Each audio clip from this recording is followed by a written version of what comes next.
Well, good morning, everyone. Good morning. So when I was driving this morning, I got a notification that my presentation was going to start in 9 minutes. And I thought on my calendar it said we were supposed to start at 10:30. So between where I live and here, I also seen 3 state troopers driving north, not when I was driving south. Well, welcome everyone. We got food in the back, so there's going to be people walking in and out. And if you got to leave at 11 or whenever, you're more than welcome to do that. Okay. Jeffrey asked me to cover 2 topics today. One is on cash rents. That's the second half, and the first half is on farm policy.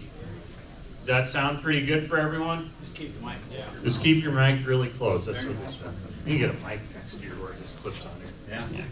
All right, so I feel like I'm on a game show this year. I am told that I'm being recorded and I'm going to be up on the website after today's over at some point. So if you want to watch this, or one of your colleagues or whoever would, you're more than welcome to go on the radio station website and it'll be up there, or the Farm Show website. So what we'll do today is we're going to have about 15, 16 slides kind of on the Farm Bill. So out of those people here, who wants to know about the Farm Bill? Okay. Who wants to know about cash rents? Whose property taxes went up this past year? Yeah, you're not supposed to raise a finger, you're supposed to raise a hand. Okay. All right. You guys can edit this video too. No, it's nothing but the raw version. All right, so it sounds like most of the group wants to know a little bit about everything, so we'll try to do this in an expedited manner. If you have questions as we're going along, let me know. We also have our annual landlord-tenant cash rent meeting series planned from 1 to 4, February 4th, I believe, at the Wayne Fire Hall. So if you're interested in the second half, we spend about 3 hours on it. So I'll remind me, I believe it's the 4th, we're going to be in Wayne, and then at 10:30 to 2, we'll be in Lancaster County that week as well on the 6th. Okay? So let's go ahead and get started. So first part is an outlook on the Farm Bill. A lot of this analysis was conducted by Brad Lubin in Lincoln. He's our state farm policy specialist. He kind of does the top-notch level of information on this. A lot of detail, so we'll try to break down some of the things to think about. Just by a show of hands, for those of you that are operators or tenants when it comes to them being operators, who signed up for ARC here in 2024? Did anyone sign up for the ARC program? Again, you. Anybody sign up for PLC? Just a handful, okay. A handful that want to admit to either one, right? So let's talk about the differences between the two, what happened with this Farm Bill extension, and some of the things surrounding it. There's a few things that happened. I believe it was on December 21st, if I'm not mistaken. I think it was a Saturday morning when I pulled open the news on my phone, and I seen that, I think on the day before, the evening, late evening before, there was a Farm Bill extension.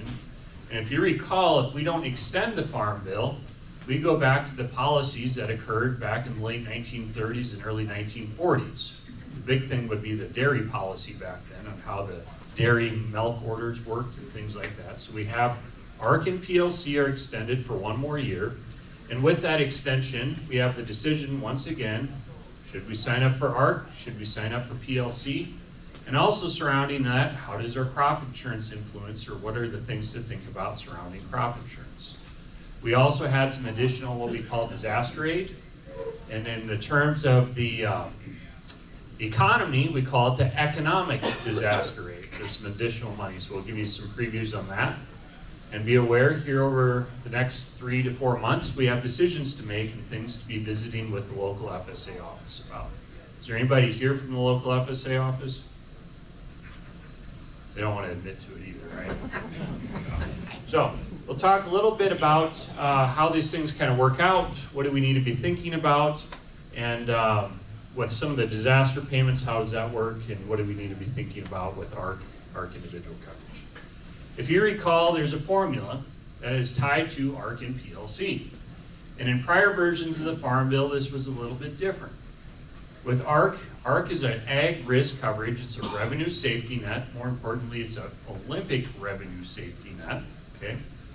And if you remember with Olympic scoring, with the Olympic price average and the Olympic yield average, they're going to look at the last 5 periods, or the last 5 years. And surrounding those last 5 years, we're going to drop the high, drop the low, and average what is left. Okay? Now with that, why that's important, we use a thing called the National Marketing Year Average Price. The National Marketing Year Average Price is roughly the price from when you harvest of one year up until harvest of the following year. Okay? So we are currently, I gotta get this correct, we are in the 2024 marketing year, meaning the crop we combined this past fall, hopefully you have it sold. You're supposed to have it sold by harvest of 25, right? And with that, we're going to be looking at the last 5 years of periods, the last 5 years of prices, drop the high, drop the low, and average what's left. And there's some rules that kick in on this slide, and let me look at my next slide here for a second. There's some rules that kick in where we can use under the PLC program, an example, it's 370 for corn, or we can use some of these rules that I just described to you where the guarantees start to increase a little bit. And with those guarantees starting to increase a little bit, some of our decisions surrounding these things, the potential or likelihood or probability of things increasing with the guarantees, the potential for a payment might be a little bit different than it's been. Okay? So if you don't understand the entire slide, that's fine, but just know that there's some rules that are going to start kicking in where some of these payments, some of these guarantees are going to be using guarantees that are a little bit higher than they've been in recent years. Okay? So this is with PLC, and we have this rule right here where we're going to use 85% of the 5-year Olympic average price up until 115% of the reference price. Basically all that says is we're going to let that guarantee for corn, soybeans, wheat, we're going to let it roll up a little bit higher. Now there's a limit how high it can go, but we're going to let that guarantee go a little bit higher. Okay? And in a few slides, we'll talk about what those numbers actually are. Now, with the ARC program, remember the ARC program is a revenue guarantee based on the county revenue average. Okay? They don't care about your individual years, individual yields. Now they fill in, they help contribute to the county average. But what they're doing is they're looking at that Olympic revenue, and compared to the Olympic revenue, what actually happens to the county crop revenue. And then for most of the counties here in northeast Nebraska, if I'm not mistaken, they have a separate revenue guarantee, just not for irrigated and dryland corn, but a fair number of counties also have a separate guarantee for irrigated and dryland soybeans. Wheat, we don't predominantly have very much, if any, irrigated wheat, but that would be another guarantee. So, with this guarantee, once again, in recent years, just sitting through these meetings, you probably realize there's been periods of time in the last couple of years when we've had fairly good corn and soybean prices. And with those higher prices, the guarantees start to trickle up a little bit higher. Our expectations, the likelihood, how often something might happen, the potential for a payment, if it occurs, might be a little bit higher than it's been. Okay? And remember, to determine these payments, we're using the Olympic average yield, the Olympic average price, okay, that's our guarantee. And to determine if they actually pay out or not, we're going to use the 2024 average county yield for corn and soybeans. And we're also going to be using the marketing year average price. Remember that price for the harvest of 24 up until harvest of 25, because we always sell our grain by the following harvest, right? That's a yes, right? Grain is not a fine wine. It doesn't age well with time. So, if we get any payments from ARC, Ag Risk Coverage 2024 payments, they're made in late September, early October, the end of the fiscal year, or around the end of the fiscal year, late September, early October of 25. Our decision that we're facing, should I sign up for ARC, should I sign up for PLC for 2025, if there would be any payments associated with that, those payments would be coming in September, about late September, early October of 2026. Okay? So you got to get off. These payments are a little tricky because you got to keep these straight in your mind. All right. So Brad Lubin put this slide together, and what you'll notice here is when we talk about the effective reference price and some of these guarantees surrounding that, we have our projected price. The projected price is what do we think the marketing year average price is going to be in the future, given how far we've moved into the average so far. Now we've had, October, November, December, part of January. These are just estimates at this point in time. But we still have several months ahead of us. There's a lot of things occurring in the news. People ask me, what do I think is going to happen? I have no idea. I can guarantee each and every one of you 5 years ago, if you attended this meeting and we asked you, write down a list of the things that are going to happen, nobody would have guessed COVID-19 would have happened, right? So anytime we have a disruption, those things impact trade, they impact the availability of goods, services, inputs, and all those things, right? And that's why we've seen some different fluctuations in our big three inputs, seed, fertilizer, chemicals. The take home on this slide, and what we're saying on here is, we're really close. We're kind of, if you ever heard the wording, at the money, if you forget about the yield dimension of things for a second, and if you just focused on ARC and PLC, remember ARC is a revenue guarantee, but let's just say we produce about where the county yield is for a second, and just focused on the price component of it. These are 2024, the things that are occurring right now. If we're going to get a payment here in late September, early October of 2025, these are where the guarantees come out using those prior two slides. There were all those tricky things on it. This is where we think the prices might be, and this is where our guarantees are settling at. Remember, we use 85% of the Olympic average price. That's why I wouldn't even put this one on here. What do you notice? Well, it looks to us at this time that corn signing up for PLC or versus ARC, it looks like the guarantee is slightly higher for corn. Soybeans, it's a little bit higher too. I'm not saying soybeans is going to trigger tomorrow, but with corn, you're getting pretty darn close to some of these guarantees. Now, if the county yield is better than we had hoped for, it may not trigger it, but it appears that ARC might be a little bit more competitive when it comes to program selection. Okay? Now, if you pay really close attention to any good economist, I'm not supposed to tell anyone here what to do. We're supposed to educate you on what to do, right? If you ever hear me say the word, it might, it would be something to consider, this might be something to evaluate. I'm not telling you what to do, but I'm hinting about as hard as you can hint. Now, once again, everyone's unique, everyone's county expectations, prerogatives are different. And I'll point out some additional things to think about. Okay? The ARC program, it pays on a narrow band of the county revenue. It turns on at 80, 85, 86% down to 7.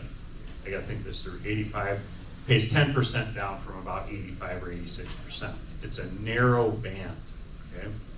Now with PLC, how this program works is if the net marketing year average price is below where the guarantee is, we get a payment. Now, PLC pays out down to where we call the loan deficiency payments, LDPs. We haven't had those in recent history here in Northeast Nebraska for corn and soybeans. I think you'd have to go back to the 2000s or the 1990s to see some of those payments. Okay? PLC, if we would have an event where prices drop substantially, I'm talking like $2 corn, $6.50 soybeans, it has a greater propensity to make payments. It can make a much bigger payment. But how likely is it to see $2 corn? I don't know. Something really would have to happen to trigger an event like that. Okay? So ARC is a shallow loss. It appears if you just kind of work on the numbers, there might be a higher potential for a payment associated with it. If for some reason in your analysis you really think prices are going to be dropping for whatever reason, PLC might be something that someone considers. But is it possible this fall that we might say $3.50 corn? Sure. I don't wish that on anyone, but it's possible. Is it possible we're going to see $2.50 corn? I don't know about you guys. I'm not that pessimistic. You can be the farmer, right? Yep. So a few other things to be looking at when it comes to ARC and PLC.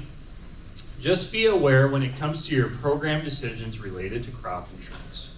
If you are someone that wants to consider what we call the supplemental coverage option, it's a crop insurance product that's sold through your crop insurance agent.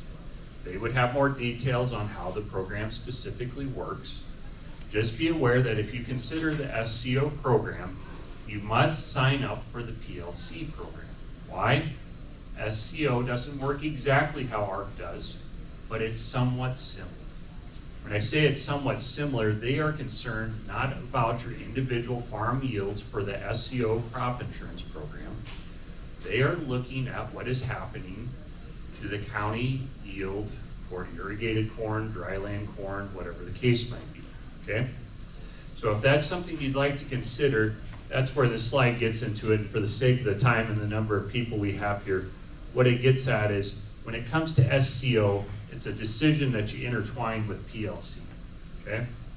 There's also another crop insurance product, it's called ECO. And ECO is another tool that works somewhat similar to SCO, but it covers a band above where SCO starts at, okay?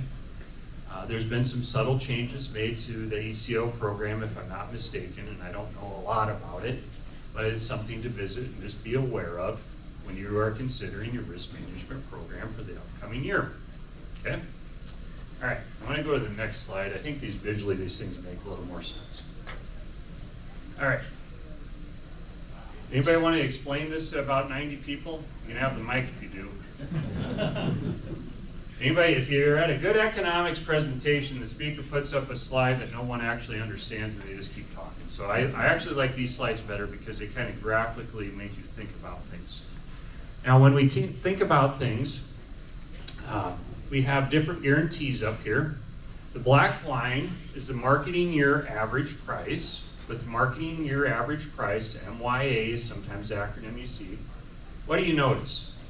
Well, about a decade ago, we seen during the 2012 period, we seen extreme drought, prices really, really rose. And then we get here to COVID, we had a big disruption related to different things. And once again, we've seen that price guarantee increase. What did we say about PLC and ARC related to the price component of those guarantees? We said it's based off that Olympic average where you have some rules that adjust things, but they're gonna look at the last 5 periods, you're gonna drop the high, drop the low, and average what's left, right? Well, if you look back 5 years ago here, what do you notice? It really went high. That means these guarantees, you have your target reference price. This red line is related to what we call the price loss coverage, the PLC program. If you go back here, back in time, you might have been aware of what was called the contracyclical program. It was a different iteration of the program. So you notice, you may not be able to see it, and I should have maybe just blew this slide up. So everyone notice that guarantee starts to trend up there a little bit, okay? And that blue line, the effective Olympic price average, that thing starts trending higher as well, okay? Anytime, and this is making the assumption we just produced right at what the county yields are, okay?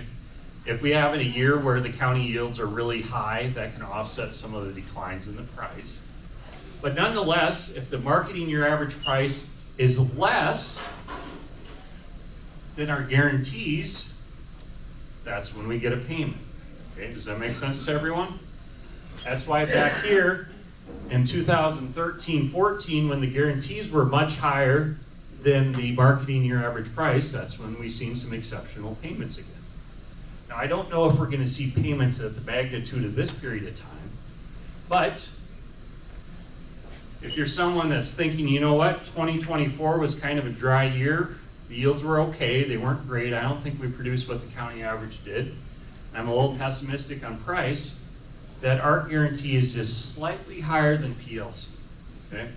So this chart might suggest, remember the words I told you to listen to me about?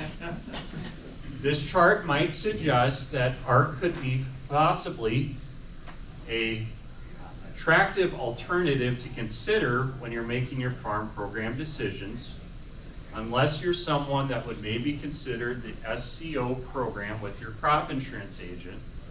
That's a case where you would consider the PLC, okay?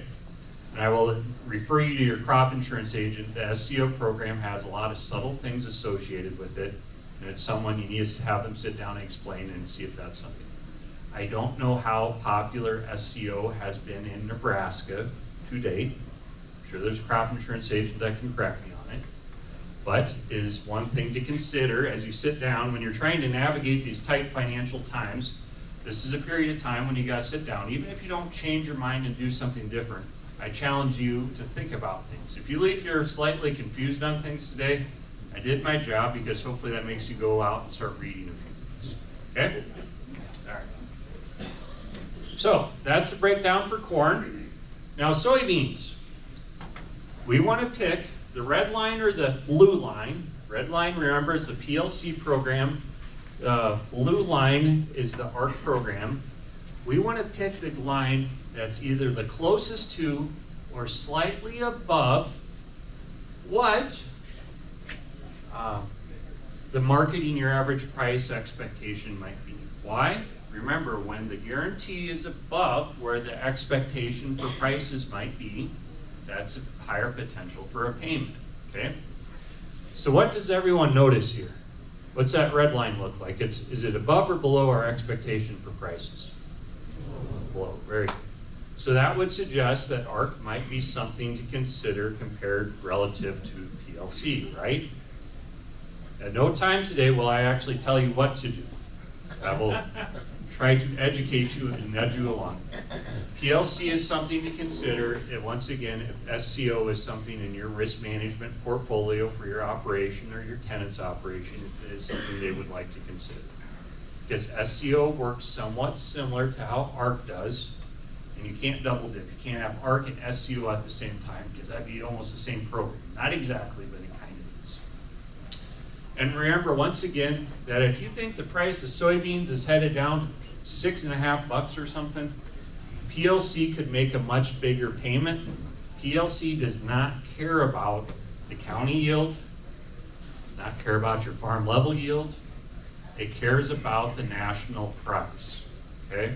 So what event would it take to have soybeans drop that low in price? Obviously some type of a disruption in trade. I don't even think exceptional soybean yields in South America would cause beans to go that low. Maybe $8.50 or something, but I don't think it would cause it to go quite that low. Arguably, soybeans in the United States right now, with some of the policies being put forward by other states, primarily in the western half of the United States, where they want to refine soybean oil into diesel, there's going to be requirements in the future that a certain amount of the diesel in some western states has to be what they're calling renewable diesel. They crush soybean, they take the oil from the soybean. There's other vegetable or animal oil products you can refine it. But they're not using soybean oil as an additive, they're actually refining it into diesel. And that's why we're seeing these soybean processing plants. I believe there's one here in town that's up and going, and I don't know about the David City one, but for most people on the marketing side, I think basis on soybeans is probably going to be getting a little bit better than maybe what it's been historically in northeast Nebraska, right? So, review once again. Right now, it looks like ARC has a slightly higher guarantee when it comes to ARC versus PLC. When it comes to soybeans, though, it looks like the ARC guarantee is above where the current marketing your average price estimates might be. And with that, or it's very close, or it's slightly above, and it looks like the guarantee is trending higher than PLC's, okay? Does anybody have any wheat in their base acres? I don't think there's a lot of people that have wheat in their base acres. Just know that the ARC and PLC guarantee are somewhat similar to corn, where, you know, depending on what year you're looking at here, it's a very competitive, you know, ARC and PLC, there's not a clear choice. But this is tied to your base acres, not your actual planted acres, okay? So just be aware of that. A few things, there are a few people that consider, and when I say a few, I think overall the enrollments for ARC, if anyone considers ARC, the majority of people that consider ARC take the ag risk coverage out at the county level, not what we call ARC with individual coverage. There's several reasons why ARC individual coverage may not be quite as competitive. It has to do with how the calculations for the program work. They're going to create kind of a weighted average that accounts for all the different things that are occurring. And also they do some discounts where they're going to be basing your payments based on 65% of your base acres not necessarily 85%. So in the state of Nebraska, I think on average, it hasn't been as competitive as a thing to think about. Some of the western states, say like Montana, where it's big farms, you know, the farmer farms half the county, and the county is, you know, they don't have as many counties as we do. They're really big geographic areas. Some of those places consider ARC individual coverage because it's just a different lay of ground. It's a different economic decision to be made, okay? People definitely do not consider ARC individual coverage if you have any alfalfa on your ground, because alfalfa is not considered a commodity program crop related to ARC and PLC. And with that being said, that would discount the number of acres you could get paid on even further, okay? So things to be thinking about related to ARC and PLC. Where does ARC turn on? Where does ARC turn off? It turns on at 86% of the expected county revenue by crop, and for most crops by practice, so irrigated and dryland, for example. And it turns off at 76%. It's that narrow band. It's concerned about what is happening in the county.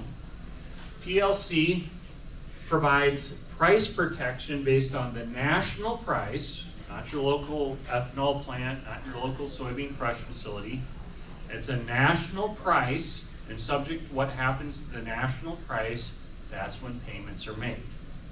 One other reason, some folks, if you do consider PLC, it's because you made the decision that you might consider SCO as part of your crop insurance risk management portfolio project, okay? It's something that you need to sit down and visit with your crop insurance agent or company about if that's something you feel that's important to you. And the other reason some folks, if they do take PLC, is they have a very, their outlook on price is very bearish. When I say bearish, think prices that we had for corn and soybeans back in the 2000s, you know, like $2.89 corn or something. PLC pays out from wherever the guarantee is down to the loan deficiency payments. That's a much bigger spectrum, much bigger range than what the ARC program can pay. Okay?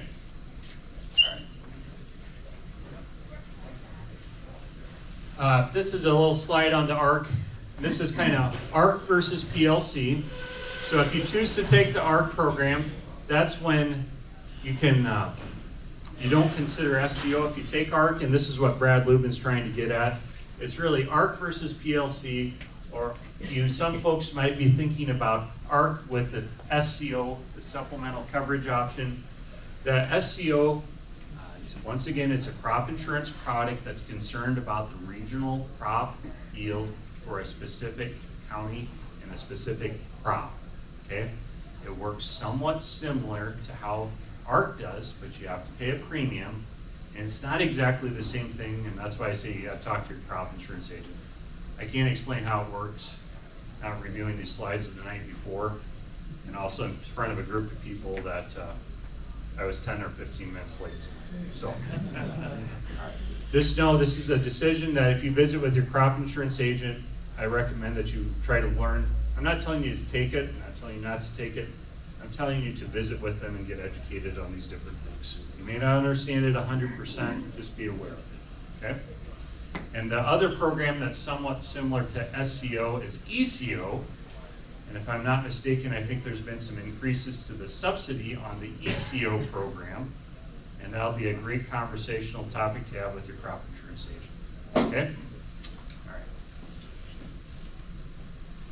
So, everybody, when you came out today, did you see the disaster that was occurring in front of us? There's been 2 disasters in the United States. We had a disaster in the southeastern United States surrounding with the hurricane and some of the things that occurred down there, the terrible things that happened with flooding and whatever else, right?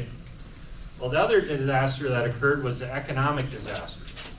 The reason I say it was an economic disaster is because when it comes to federal spending, if you declare something a disaster, it's kind of, there are ways, I gotta be careful how I explain this stuff when I'm being recorded, right? There are ways to get things paid out, trying to craft my wording here carefully. There are ways to get things passed a little bit easier when you declare it a disaster versus the standard process by which we push through legislation. Does that make sense to everyone? So we call it an economic disaster given the current price levels, and I know prices have gone up a little bit since the first of the year, but let's just say $4 corn, for example, or high $3 corn, whatever you had.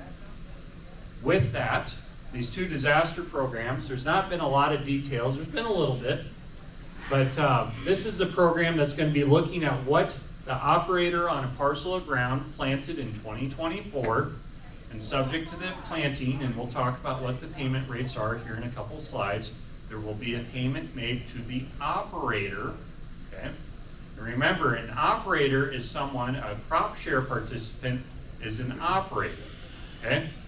What I mean by that is if you rent your ground out on a crop share, let's say you're on a 1/3, 2/3 split, you are an operator. You are bearing production risk. You have the right but not the requirement to consider carrying crop insurance on your portion of the crop, okay? So that's going to be paid out to the operators. There's a little bit of uncertainty or a little bit of unknown surrounding what we call the ERP program. The ERP program, the last time it was active was kind of during some of the years when prices got some drought in that during the COVID years. There may be some potential for payment, and this is where the big question mark, I should have put a big question mark by it. Could there be some additional payments made for either 23 or 24 if you're someone that received, for example, the livestock forage disaster program payment? I'll say maybe. I don't know on this one. Some of the legislation was somewhat vague when they passed it. If you pass the legislation at 11 o'clock on a Friday night, you know how that goes, right? So the policy analysis that they've done in Lincoln, you always have to kind of, if you're uncertain on how to do something, what do? You look back and ask yourself, what did we do last time, right? So that's kind of the things that we're facing right now. A few things. With the 10 billion, there are two tranches of money that got passed. We had the 20 billion that was primarily targeted towards the disaster in the southeastern United States and maybe also some severely drought-stricken areas of the United States because of the hurricane or extreme drought. The other tranche of money was about 10 billion. The 10 billion chunk of money is what we call the economic disaster. With that, we're going to be looking at, there's a calculation behind it, and this is the detail right here. The take-home is really on the right-hand side of the slide. What they will be looking at is actual planted acres, not necessarily base acres, but actual planted acres, so I'm assuming certified acres. And for 2024, the operator, the highlights if you're taking any notes, the estimated, and it's $38 instead of $42. Don't call me and tell me how wrong I am. But when Brad Lubin estimated these numbers, it was around $42 for corn of actual planted acres for 2024. And soybeans was right at in the high 20s, not quite $30 an acre. I had a person ask me yesterday when we did a similar presentation to this, he said, you know what, Dad rented his ground out for 2025. Does that mean he still gets a payment for 24? Yes. It was the individual that was the operator on the property for 2024, okay? The little wrinkle that's not on this slide that I caught, also, so soybeans and wheat, the expectation is around $30. I've seen it in one or two articles now, and you gotta look pretty hard. If anyone planted oats, not as a cover crop, or to help establish alfalfa ground, for example, the payment rates for oats, I believe I've seen numbers around $70 to $72 an acre in the payment, okay? So, should have planted oats, right? But for the majority of people, the payment's gonna be looking around about $30, and it doesn't, from what I can tell, the payment's about $30 an acre for soybeans, irregardless if it's irrigated or dry land, and around $40 an acre irrigated or dry land for corn. Okay, makes sense to everyone? 2024, what was actually planted, not the number of base acres. And if you or your clients, you're a crop insurance agent, if anyone had prevent plant in 2024, this might be for some of the folks along the Missouri or something if it flooded. South Dakota, if you're from up in that area and you're here today, it's going to be a 50% payment rate. So if any of the ground was prevent plant, we're looking at a 50%. So just take these numbers and divide them by 2 if you have your back plan on the ground. Okay? All right. What's this mean for Nebraska? It's right here. It looks like the economic booster shot the USDA is going to be putting into our economy might be in the scale of around $600 million for this tranche of the disaster payment award. Okay?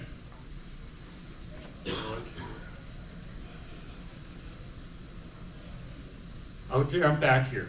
The other side of this that I don't know if there's been any understanding or analysis where the USDA is going to go is if anyone received, I think the most likely might be, is if anyone received a livestock forage disaster payment either in 2023 or 2024, there may potentially be some disaster money, additional money paid out on top of that payment. But we don't know at this time. It's a big question mark surrounding that. Primarily, this is going to be targeted towards the southeastern United States. This is primarily targeted towards the grain belts, corn, soybean country. Okay? Now, for 2025, we have a 1-year extension for ARC and PLC.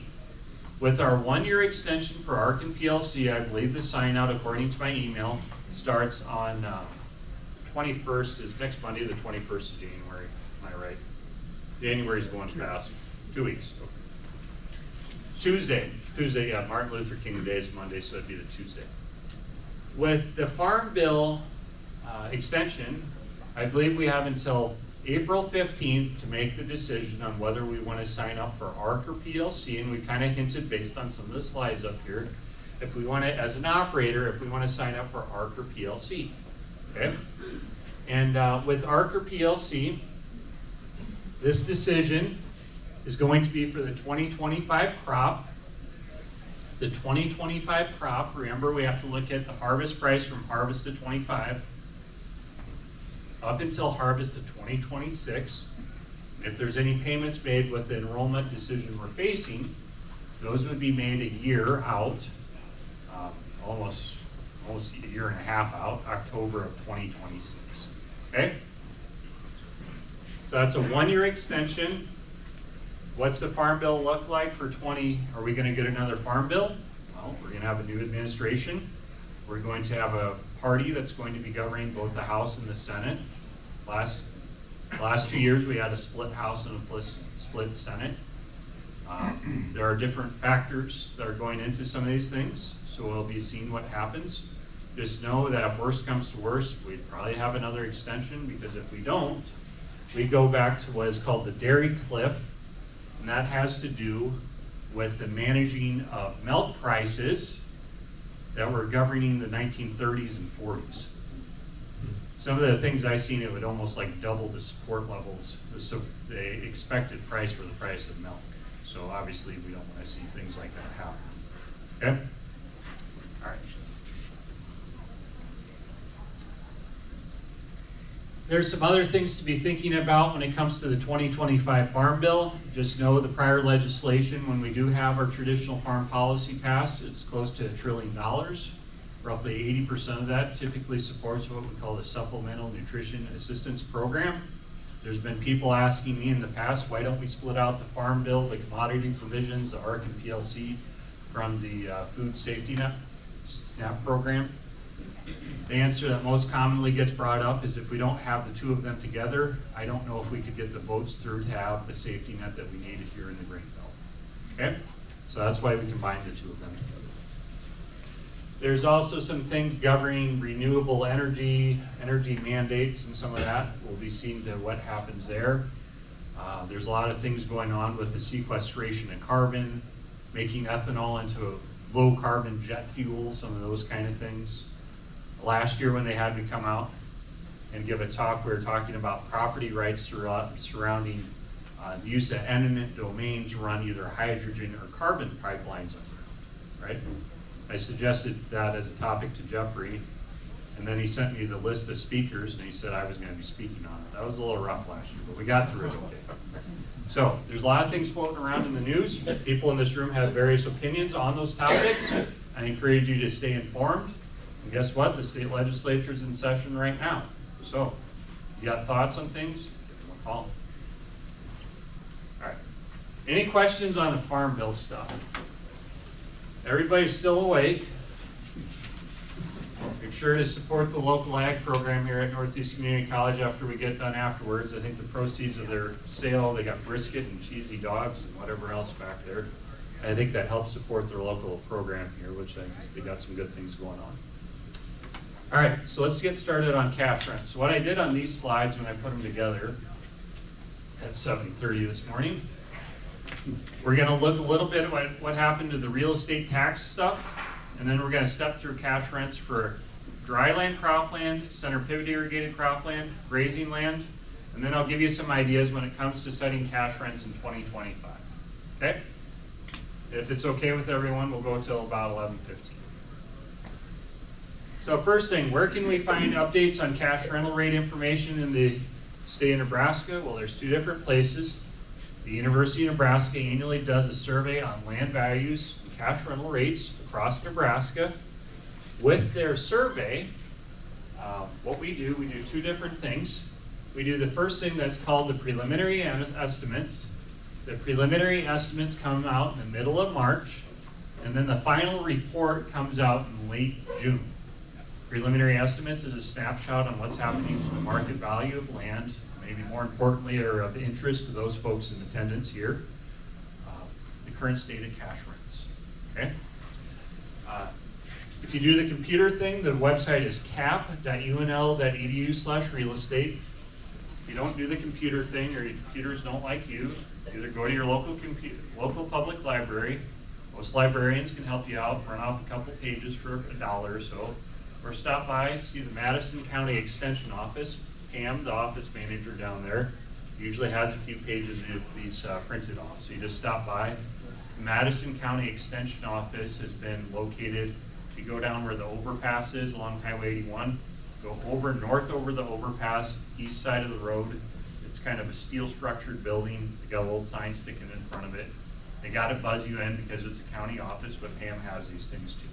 So middle of March 2025 is our first snapshot on 2025 cash rents. I'll give you some indications on 2025 cash rents as we go along. All right. How many counties do we have in our state? 93. Somebody said 91. Who said it? 93 counties, 45 million acres of land. We have more irrigated land in this state than anywhere else in the United States. About half our state is grazing land or hayland, and slightly more than half is cropland. Of our cropland, I think it's around 8.5 or 8 million acres are irrigated. We also have a very, very, very robust feeding industry for cattle, a growing presence for poultry, and also swine feeding. So that sets us apart, right? The 3 C's of the Nebraska economy, I always joke: corn, cattle, and corn huskers. At least one of the 3 is doing pretty good, right? Well, at least when it comes to football. Yeah, some people just shrug their head. So that's kind of the demographics of what breaks us down. Today, our presentation, we're giving it in Madison County. Madison County is located in the Northeast District. If you're, say, from Columbus, Columbus is in Platte County. That's located in the East District, okay? So what we'll do is we're gonna start kind of at the state level, step down to the region, down to the county, and then I'll give you a couple farm level examples. So, property taxes. I think everybody said here their property taxes, you know, that's always a concern for many folks, right? In prior years, when you did your state of Nebraska income tax return, there was a deal called the Property Tax Credit Form, the PTC, okay? And then I note the legislation here, and if I get time, it's a real lively article to write. Somebody should write kind of a little bit of a history on what's happened to real estate taxes over the last 5 years in the state. There has been some changes. With the property tax credit, it started back in 2020 or around COVID. They created a supplemental form that you filed with your state of Nebraska income tax. You got a small rebate on a portion of the real estate taxes that your property helps support at your local K through 12 institution. That small rebate has grown over time. Let me see my next slide here. This small rebate has grown over time.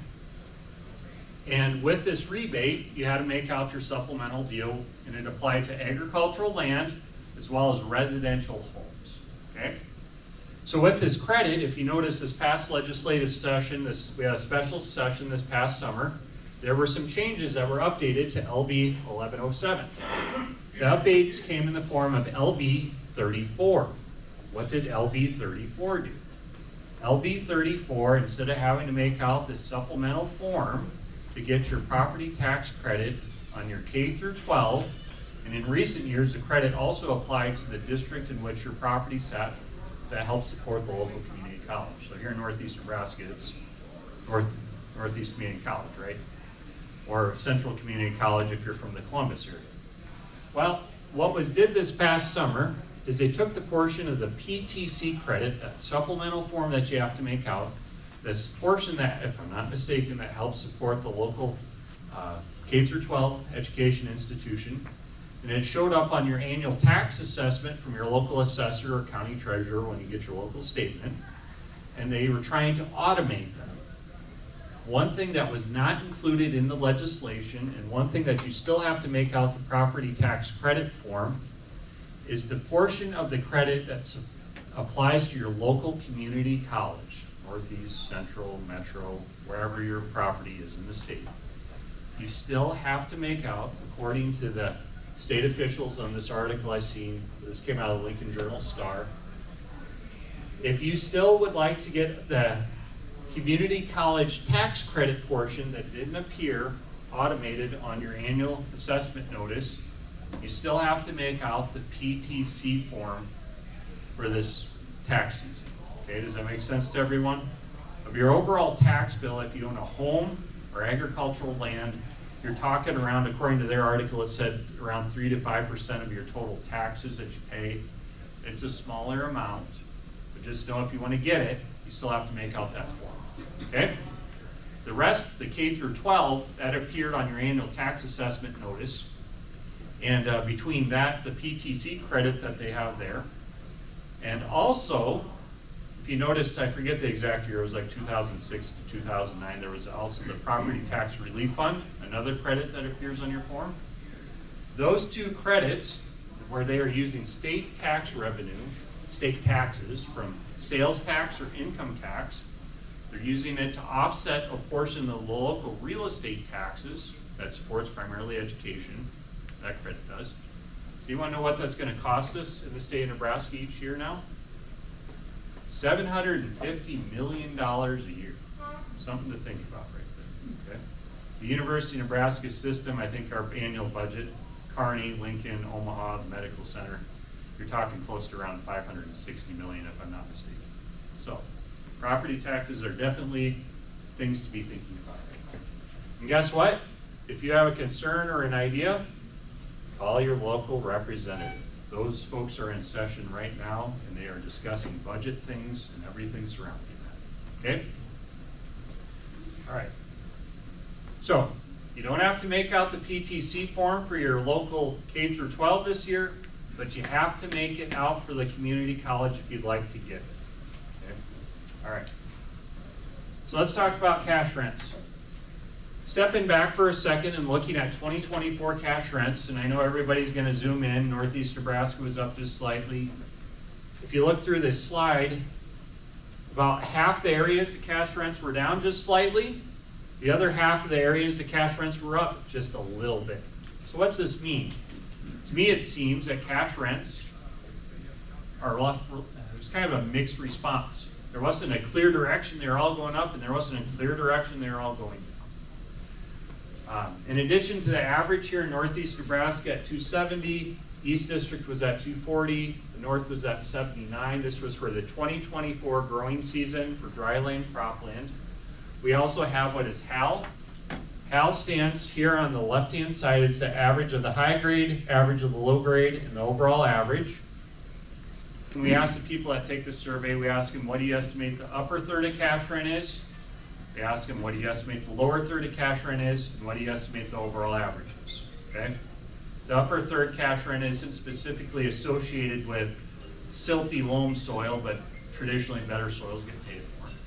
What else influences cash rents? Anything? How nice is the field? Is it a nice square field? Is the property owner right now, this time of the year when you don't have a bunch of snow on the ground, or are you out there cutting down that brush that's overgrowing the ditch that's encroaching on the field? Do you have nice drainage? Do you have a ditch that cuts the field up? How competitive is the area? Presence of livestock, I think does, especially livestock feeding, has a big influence on cash rents. Anything else come to mind? Somebody told me earlier this week it was the presence of Germans. People that are stubborn, they fight over land like they fought over things their entire life in that area. So this was for 2024. 2025, lower commodity prices would suggest that there's going to be pressure placed on the negotiation of cash rents. Yes, real estate taxes are high. Yes, farm finances are quite high as well, or quite tight as well. Now, another source of cash rents comes from the USDA. The USDA has a division called NASS. NASS stands for the National Agricultural Statistics Service. They have a location down in Lincoln. Next time you're on O Street in Lincoln, they have a big concrete building on O Street. It takes up the entire city block. In there, the statisticians, they follow cash rents in addition to national and state and local corn yields, things like that. And their cash rent survey in recent years, it has been published. And the map you're going to see on the next slide, it actually comes, I think it was posted on their website around early October of this past year. And this slide, I know you can't read it from where you're seated, so we'll just let my slides up here when I get done for a little bit, and you guys can look on the computer, give you the clicker, and you can look up here. This is my cookie cutter slide, and what I mean by this is you can see how cash rents vary around in each of these regions. Madison County, 210, Pierce, 195, Wayne, 275, Cumming County, 280. What did I say about cattle feeding?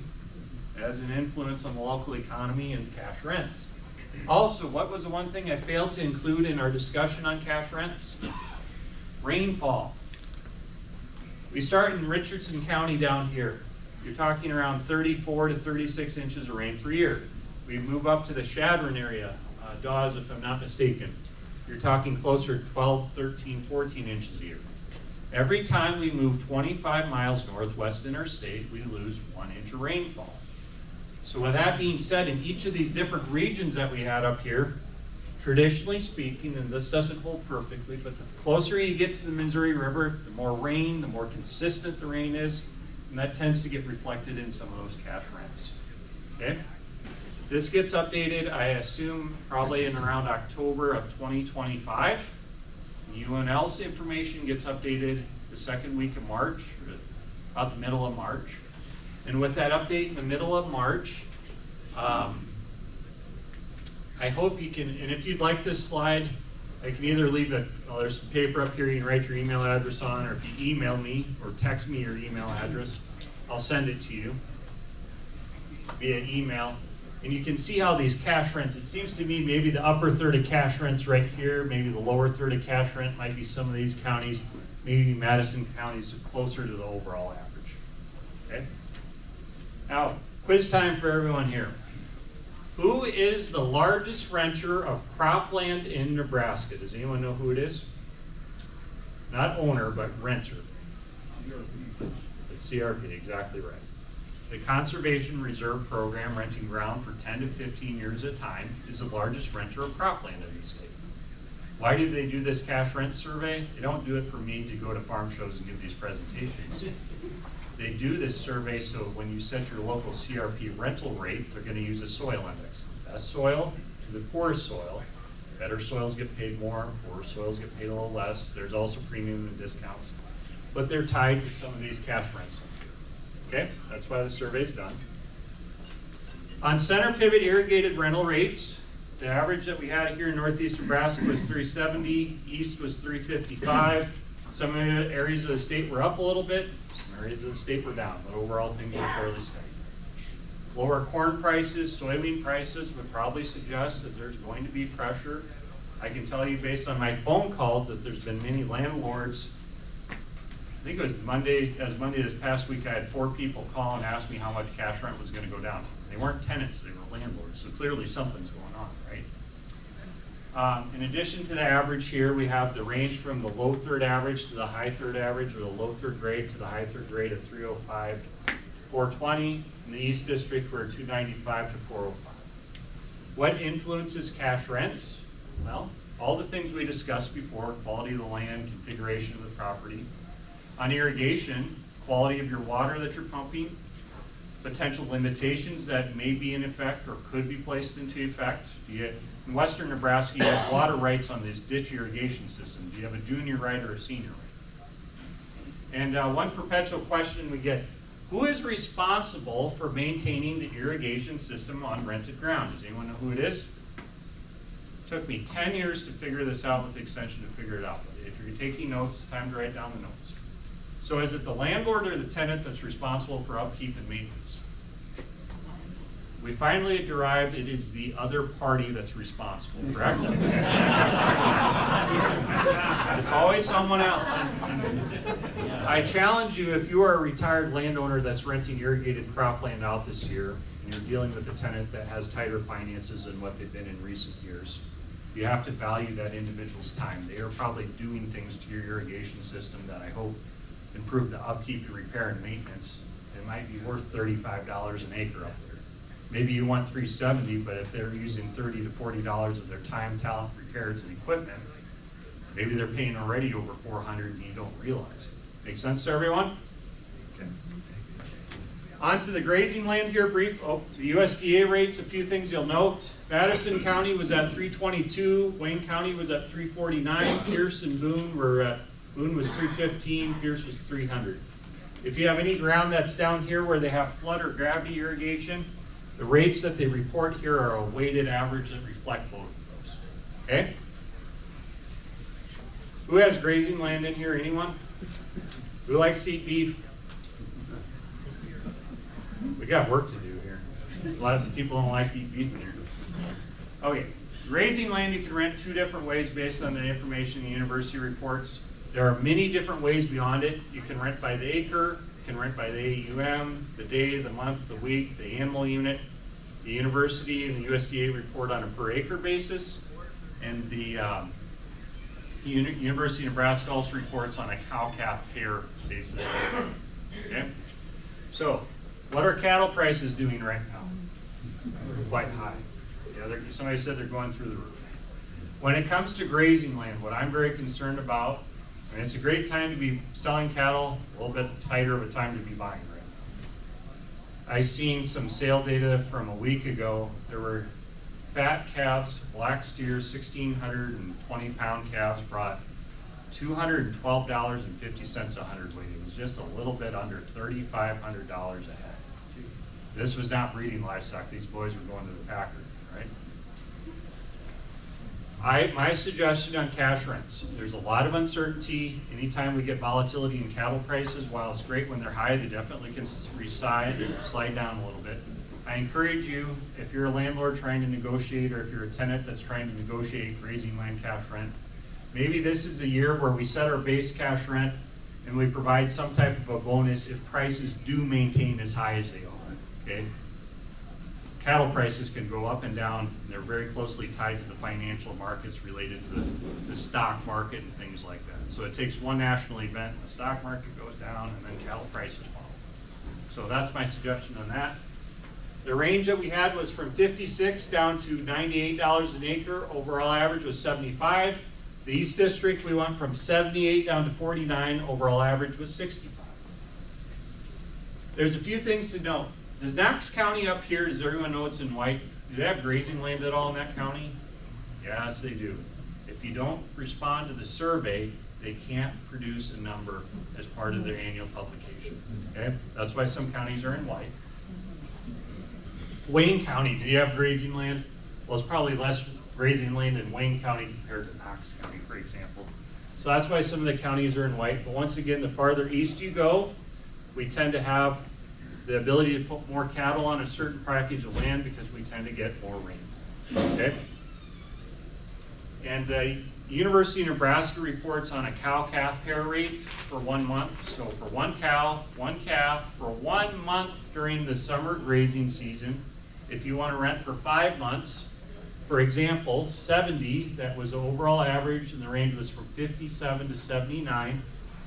70 times 5 is 350 about, right? So that's the breakdown we have there. And who is responsible for control of cedar trees, unwanted brush, thistles, repair of fences? Who is it? Is it the landlord or the tenant? The other guy. The other person. Let's get this right.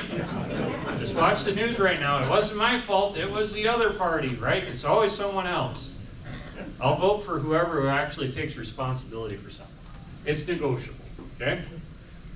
If I'm a tenant that's renting grazing land, if I'm a tenant renting irrigated cropland, I have the expectation it's a good property, things are maintainable. If you rent someone a grazing land parcel that looks like a little forest when it's supposed to be grazing land, do you think they're incentivized to go out and control the weeds or the trees? If you want to become a very rich person, figure out how to rig up a drone that can fly itself and selectively spray unwanted things, whether in cropland fields or even pastures. This is my idea. You have a little trailer, you pull it up to the edge of the field, you let it sit there for a week, and it sprays the thistles or the brush or whatever you have out. You sure it doesn't exist yet? I think you gotta fly them manually still. So, we will see. Give it a Who year. pays for the fertilizer though on the pastures? Does Question? it depend if you cash rent or repairs? Let's talk about that afterwards. I'm already over Okay. time. I got 2 more slides and then I'll be done. First slide. Many people like the idea of a crop share. We're trying to figure out what the cash rent should be for 2025. Maybe I'm older, I don't want to take direct ownership of that crop. Let's take a crop share and make it into a cash rent. Here's the first idea. My field actually produces 160 bushel per acre. Half of the yield goes to the landlord, half of the yield goes to the tenant, okay? With that, I have an expectation for price. I think this fall my price of my corn is going to be $4.46 a bushel. Number I picked when I put my slides together. Maybe it's too high, maybe it's too low. The landlord in this example lease where we have a 50-50 split, they're getting half of the crop revenue. They're also paying half of the big three, half of the seed, fertilizer, and chemical expenses.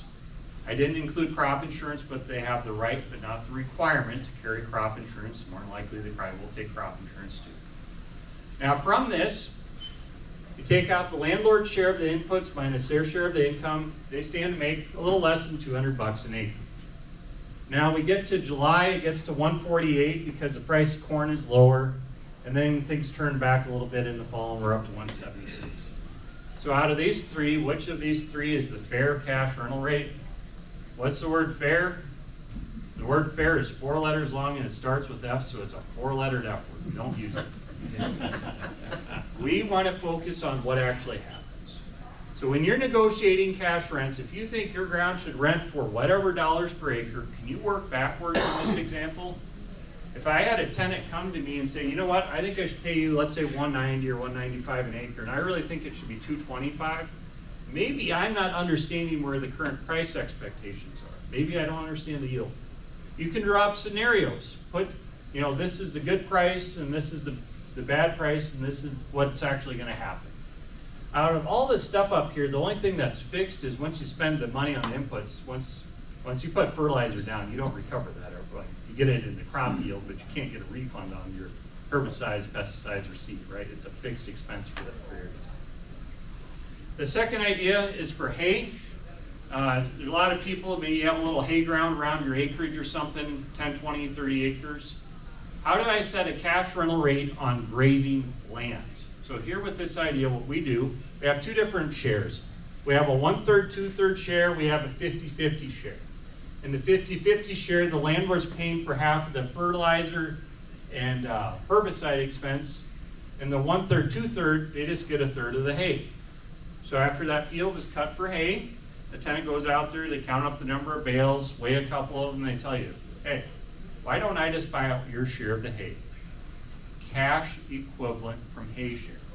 You got someone you want to work with, but you don't know how much it's going to rain, you don't know what the price of hay is going to be, whatever. This is one way to kind of tabulate that. So this is my 2025 cash projections right now. These are just an idea to show you. You get to plug in what you think is respectable or representative of what you have going on for your situation. You can argue with your tenant. I encourage the arguments and the negotiations. But the difference between your share of the income minus your share of the expenses, this is where the disgruntled landlords or tenants occur because they don't truly understand what is going on out there. Okay? If you don't have a lease, get a lease in writing. Great place to go find a lease in writing is aglease101.org, aglease101.org. Once again, you can stop by and see Pam at the Madison County Extension Office. She can run you out a couple copies. These are the ones that are provided through a grant that a group of land grant schools worked on together. They are a little bit long, but they are, the cost of them has been provided through a grant, okay? You know what my other four-lettered F word is? Free, F-R-E. Everything has an expense.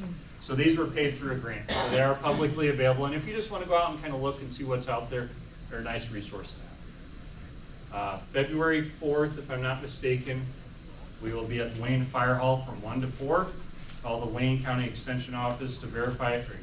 We will be at the meeting room of Tacos and More, not the Wayne Fire Hall, but the meeting room of Tacos and More. Call the Wayne County Extension Office if you'd like to come. Okay? All right. So, sorry for being late. No, it's okay.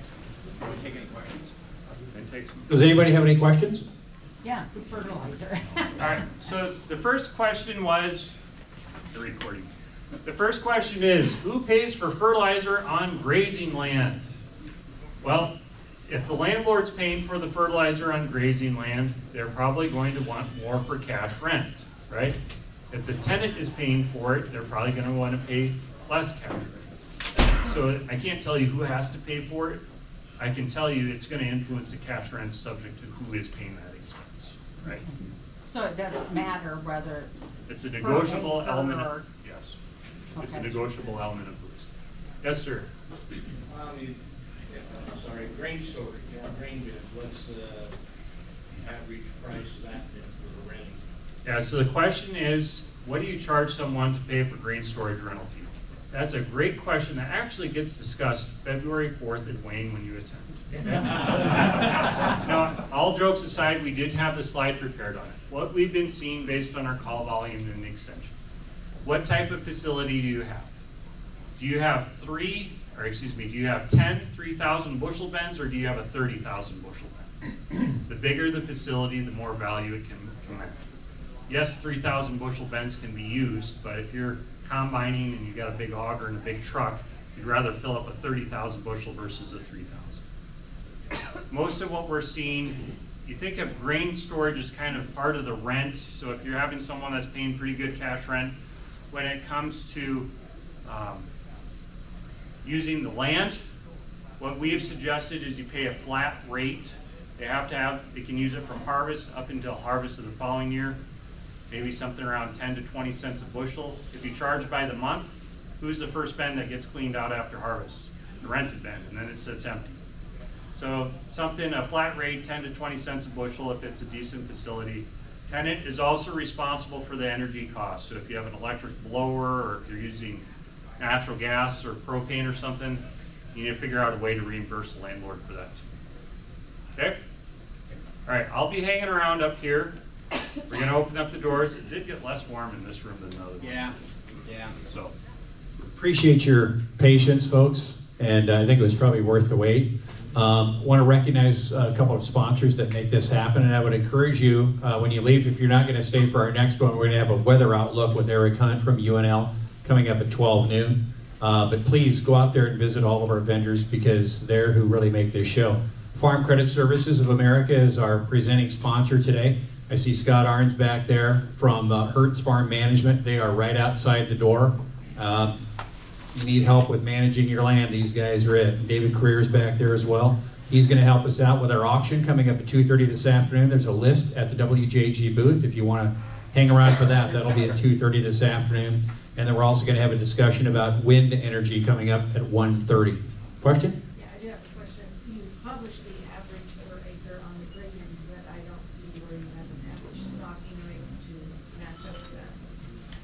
So the question was on grazing land. When it comes to the cow-calf pair rental rates or the per acre, there are footnotes when you look at the documentation surrounding the tables. I pull it up on the computer.